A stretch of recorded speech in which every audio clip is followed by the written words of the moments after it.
Hello, everyone. Welcome to this special episode of At the Boundary, a podcast from the Global and National Security Institute at the University of South Florida.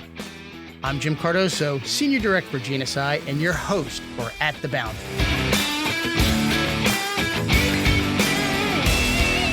We're doing a special episode today because of the recent surprising developments in South Korea.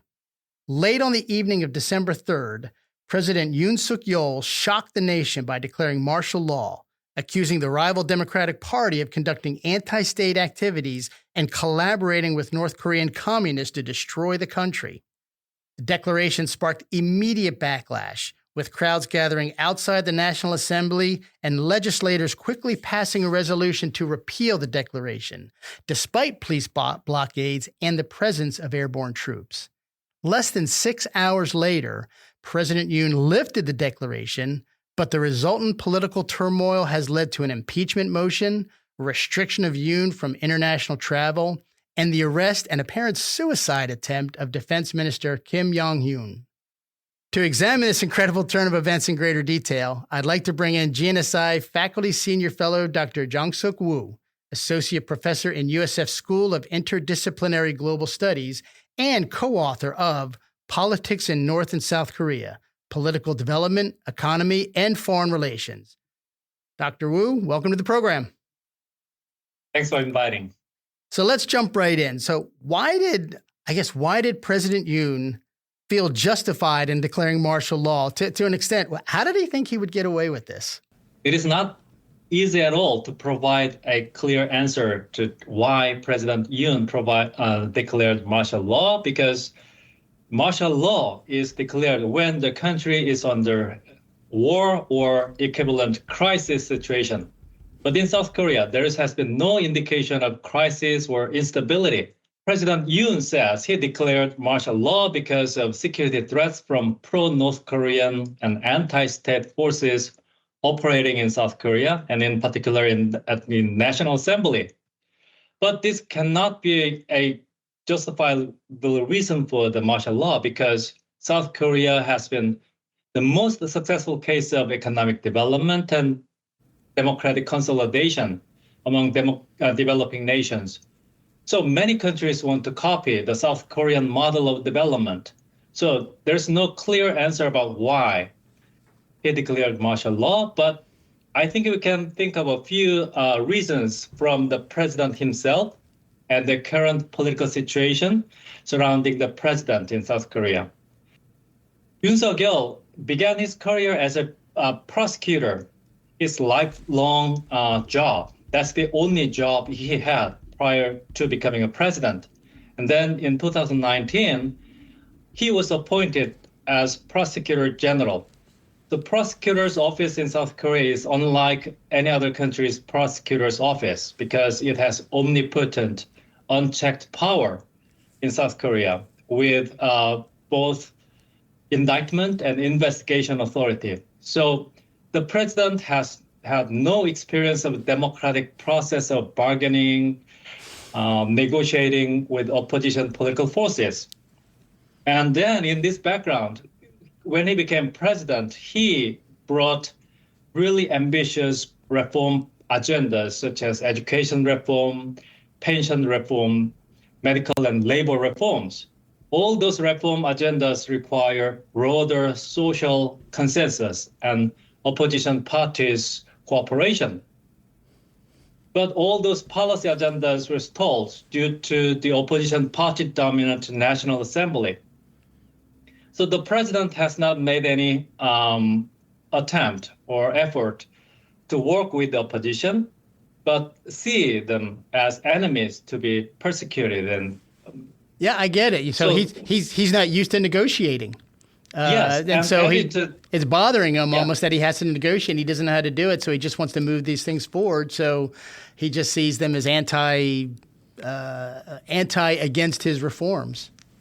Yes, and also added to this political gridlock, there have been numerous corruption scandals surrounding the president himself and his wife and her family members. So the prosecutor's office in South Korea has not investigated those corruption issues. And the National Assembly has been trying to pass a special legislation to investigate the corruption scandal case, but the president vetoed 3 times. So the president is now under very low approval ratings, lower than 20% of approval ratings since November. Yeah. And the national economy is struggling, and all those policy agendas are in gridlock, along with the political corruption scandals. So he wanted to use this martial law declaration as a way to break through. And he seemed to want to suppress the National Assembly and work with unchecked power for his political purposes. So I think the main reason for this martial law declaration is from Yoon Suk-yeol's fundamental lack of understanding about democracy, how democracy is about and how the system works. I think that's the primary reason for the martial law declaration. That is excellent, and that's a analysis I haven't heard before. Just his background and how that can lead to his approach to how he does things, and also that there's been no investigation of the corruption scandals. Maybe he kind of thinks he's almost above the law to a certain extent, and just his reforms need to move forward. But it just seems like a very there's a euphemism to say using, which I'm careful to use in this scenario to say he used a nuclear option to try to get his. Again, you got to be careful with the language you use with when we're talking about especially with North Korea. But it really seemed that he was very heavy-handed in what he did to try to make something move forward. Truly. What was what did you see was the military's reaction level of support? It seemed from what we've seen that Defense Minister Kim was in favor. I've heard reports, and that's reporting that the leader of South Korea's special forces was directed to stop Parliament's vote rejecting martial law, but actually defied the order. So what's your take on that? Yeah, for us to understand the current situation, we need to go back to the military's history of political intervention in South Korea. South Korea has had 2 military coups. The first one in 1961, the second 1979. And those military coups and military dictatorships actually were done by a group of small number of factions within the military. So in South Korea, the military as an institution never intervened in politics. So the military as a general institution actually remains politically neutral and highly professional. So the current case of martial law declaration, the main actors include actually the president, the defense minister, and small number of high-ranking officers from the same high school, not the military as a kind of overall institution. So the Army Chief of Staff, as the martial law commander, ordered the military, the special military unit, to arrest the National Assembly representatives. But the mid-ranking officers and the special military unit, actually, they were not willing to fully implement the order. And instead, they focused on preventing possible conflict between the military and the civilian protesters. So they did not arrest the assembly members. I think that's the vital element, reason for the failure of this coup attempt. So the legislative branch successfully passed the legislation to nullify martial law because of this mid-ranking and soldiers' unwillingness to follow the martial law commander's order. That's very interesting. As a career military officer myself, we receive a lot of education and training in, legal, moral, and ethical law, orders given to the military. And it sounds like the mid-level commanders made a decision based on their knowledge, based on their training, to either countermand or at least not fully follow an order because they saw it as not legal, or at least not legal, maybe on a moral and ethical, but definitely not legal, and took action, which, it sounds like in this case, if they'd had just followed the order, we could be having a very different conversation today. Yes, exactly. So the U.S. has had a long and strong diplomatic and military relationship with South Korea. U.S. leadership seemed, from all accounts, to be completely surprised by this declaration of martial law. Why is that? Yeah, I think naturally America must have been very suppressed and very upset about this event because, as I said, South Korea has been the most successful case of economic development and democratic consolidation. And along with Japan, South Korea has been America's key ally, alliance partner for the Indo-Pacific strategy. And in this U.S.-American alliance system, the wartime command and control for the South Korean military during the wartime belongs not to the South Korean commander, but to the Combined Forces commander, which is American three-star general. Yes. So martial law is declared when the country is under war or equivalent crisis. And so if this country is at war, then the wartime command belongs to the Combined Forces commander, not the South Korean president. So the South Korean president must inform the Combined Forces commander about the martial law before declaration. But President Yoon declared this martial law without such notice. So United States DOD and State Department must have been very upset and displeased about a lack of communication in this process. And also this lack of leadership and uncertainty in South Korea actually negatively impact the security environment of the Asia-Pacific region. Just last year in 2023, President Biden invited South Korean President Yoon Yeol and Japanese Prime Minister Kishida to Camp David for trilateral summit. And then they declared a trilateral coalition for cooperation in every areas, including military, political, economic, technology, environment, and all areas. So I think this Camp David trilateral coalition will be remembered as possibly President Biden's biggest foreign policy success. But now it would have been. Yes, but all those three countries are under significant leadership transition, and elected President Trump will bring different policy approaches, packages to the region. And Japanese Prime Minister Ishiba actually failed to secure Liberal Democratic Party's majority status in the parliament.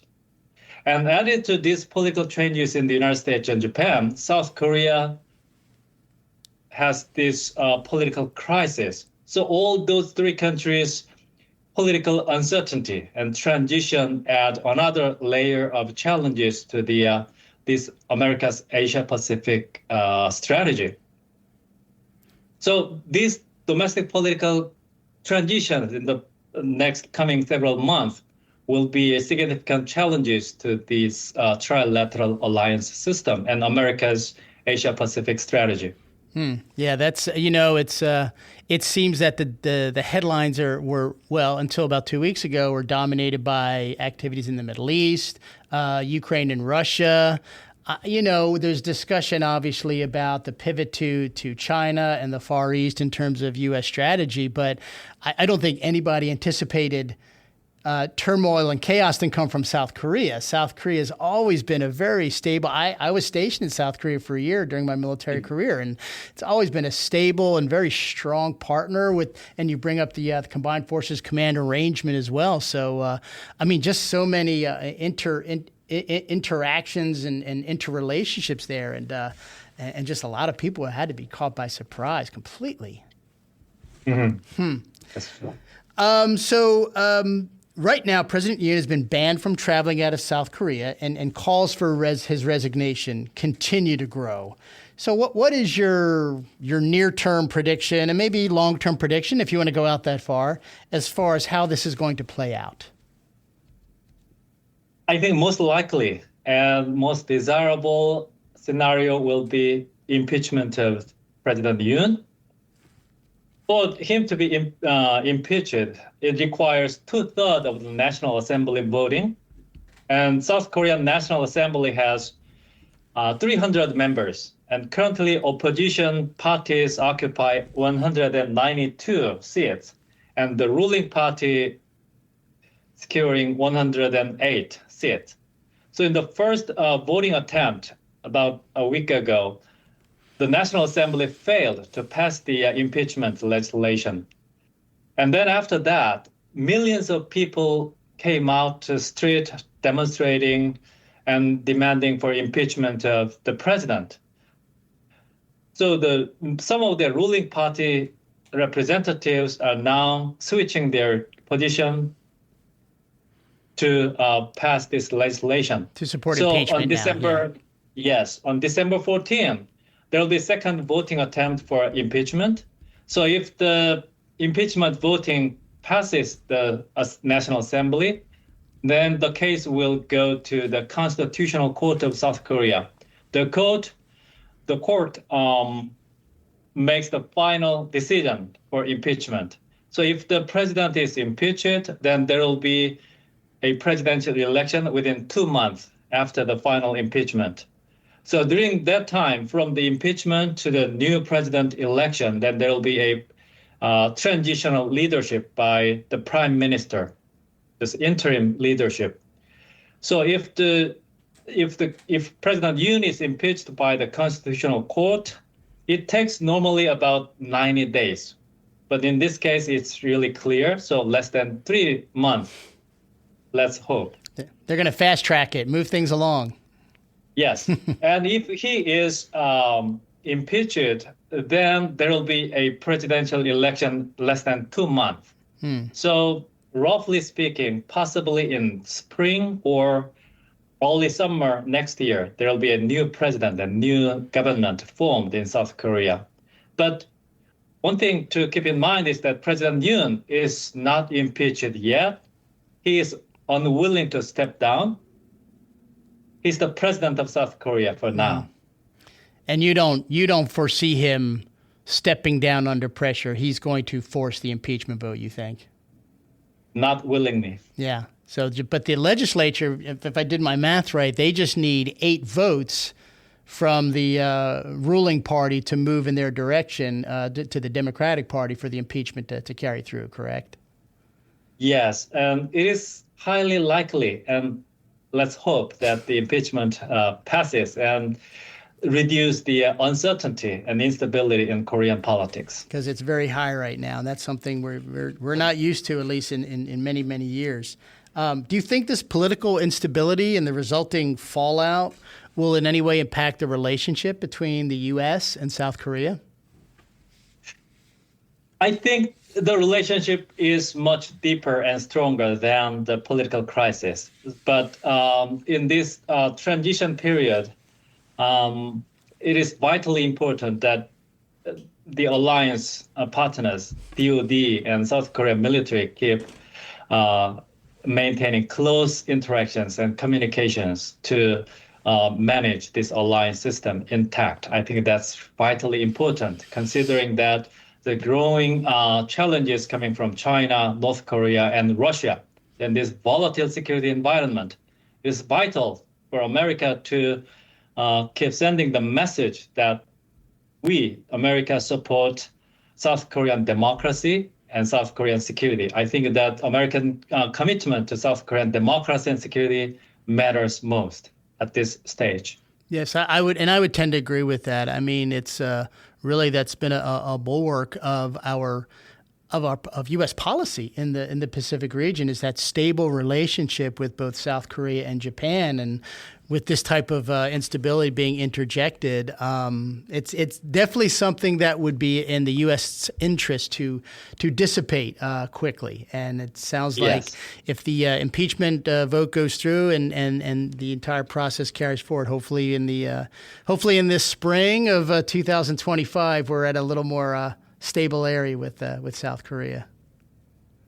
Let's hope for that. Let's hope so. Any final thoughts that you may have as we close out the podcast on the declaration of martial law, the immediate aftermath, or any future developments? Yes, I mean, this is a totally unexpected one single event happened in South Korea. But globally, we are living in an era of democratic backsliding, and many dictatorships around the world look resilient.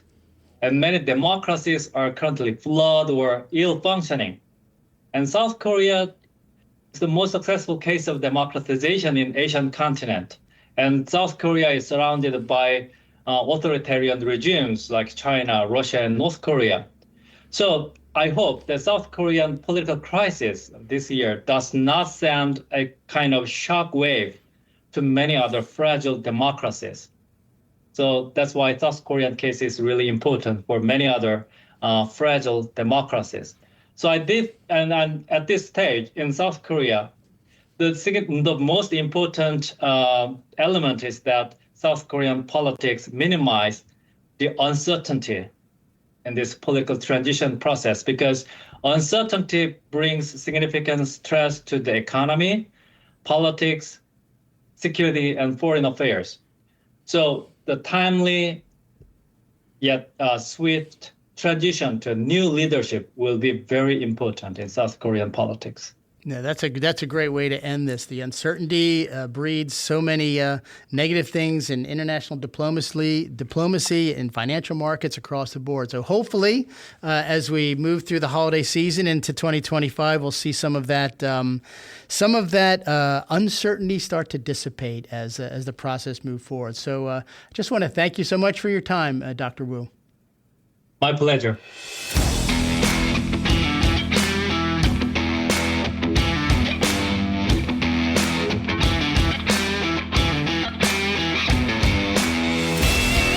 We hope you enjoyed this quick dive into the recent political drama unfolding in South Korea with USF Associate Professor and GNSI Faculty Senior Fellow, Dr. Jongseok Woo.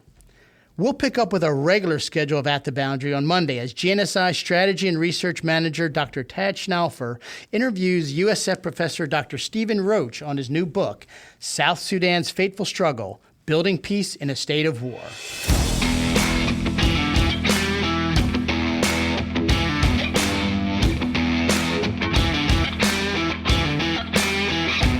Thanks for joining us for this special edition of At the Boundary today. We'll continue to bring you special episodes in the future when breaking events impact the national security landscape. I'm Jim Cardoso, and as always, we'll see you at the Boundary.